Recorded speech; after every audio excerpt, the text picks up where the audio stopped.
एक boost strapped company जो India के एक रिमोट विलेज से स्टार्ट हुई, आज बिलियंस इन रेवेन्यू क्रॉस कर चुकी है। ये है underdog story of Sridhar Vembu and how he built Zoho.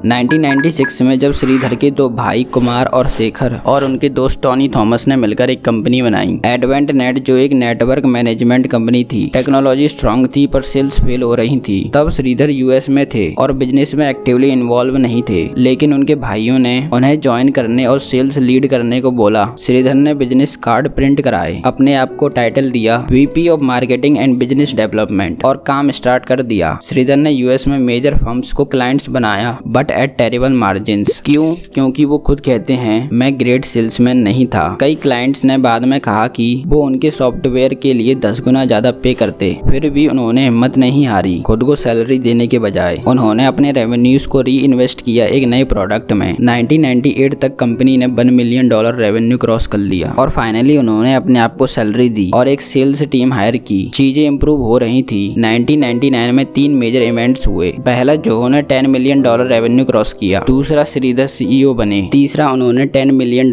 का बीसी इन्वेस्टमेंट ऑफर, जो $140 मिलियन वैल्यूएशन पर था, डिक्लाइन कर दिया। सब कुछ परफेक्ट लग रहा था अंटिल .com बबल बस्ट हुआ 2000 में, जिसमें हजारों कंपनीज बैंकरप्ट हो गईं और बिल्स पे नहीं कर पाईं। इस केओस के बीच जोहो के पास 3 बिग एडवांटेज थे। पहला, कैश इन द बैंक। दूसरा, नो इन्वेस्टर्स। तीसरा, लो ऑपरेटिंग कॉस्ट्स, क्योंकि एम्प्लॉइज इंडिया में थे। उन्होंने इन एडवांटेजेस को यूज करते हुए एक नया प्रोडक्ट लॉन्च किया, मैनेज इंजन, एक आईटी मैनेजमेंट सॉफ्टवेयर 2002 में। पर कंपनी के एग्जीक्यूटिव लेवल पर केओस चल रहा था। कंपनी के डायरेक्शन पर ओपिनियन क्लैश होने की वजह से श्रीधर के ब्रदर्स कुमार एंड शेखर और टॉनी थॉमस ने कंपनी छोड़ दी। वो डिसीजन उन्हें बिलियंस का लॉस कर गया। श्रीधर अकेले रह गए और बोले, it was the most depressing time of my career. फिर भी श्रीधर ने हार नहीं मानी। .com क्राइसिस से सर्वाइव करके उन्होंने एक नया डिवीजन लॉन्च करने का डिसीजन लिया। 2005 में लॉन्च हुआ Zoho the cloud division. Sridhar और जोहो ने एक पूरा सूट ऑफ बिजनेस सॉफ्टवेयर बनाना स्टार्ट किया। बर्ड और प्रोसेसर्स, स्प्रेडशीट्स और सीआरएम जैसे टूल्स। धीरे धीरे और प्रोडक्ट्स ऐड हुए और उनका सबसे बड़ा हिट आया, एक प्रोजेक्ट मैनेजमेंट सास के लॉन्च होने के साथ, जो रैपिडली ग्रो हुआ। अग्रेसिव अप्रोच के साथ जोहो ने 2008 तक 1 मिलियन यूजर्स अचीव कर लिए। तब उन्होंने डिसाइड किया कि अब पूरी तरह से क्लाउड सॉफ्टवेयर पर फोकस करेंगे। कंपनी का नाम बदल दिया गया, एडवेंट नेट से जोहो कॉर्पोरेशन। लेकिन स्केल करते हुए उन्हें एक बड़ा प्रॉब्लम फेस हुआ। इंडिया में क्वालिटी इंजीनियरिंग टैलेंट की कमी थी। अगर उन्हें यूएस से हायर करना पड़ता तो उनका लो कॉस्ट मॉडल कोलैप्स हो जाता। इस प्रॉब्लम का सॉल्यूशन था जोहो यूनिवर्सिटी, एक 100% फ्री यूनिवर्सिटी जहां रूरल इंडिया के यंग और हंग्री स्टूडेंट्स को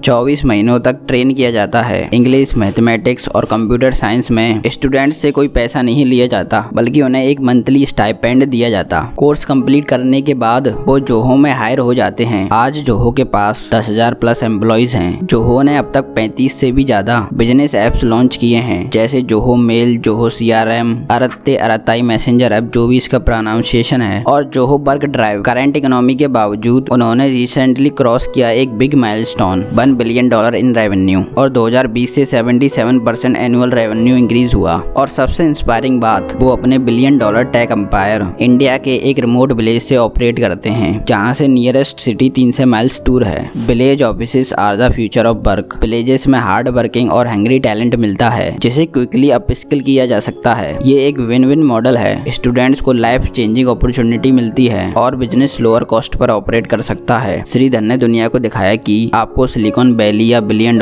फंडिंग की जरूरत नहीं है एक सक्सेसफुल टेक बिजनेस बनाने के लिए। उन्होंने कहा था, taking somebody's money and promising someone what they want to hear looks like a gamble to me. श्रीधर हर एंटरप्रेन्योर के लिए एक इंस्पिरेशन है। You can do it, anyone can do it. सिर्फ ग्रिट और रेंटलेसनेस चाहिए। मोस्ट लोग नहीं करते, पर जो करते हैं दे क्रिएट हिस्ट्री।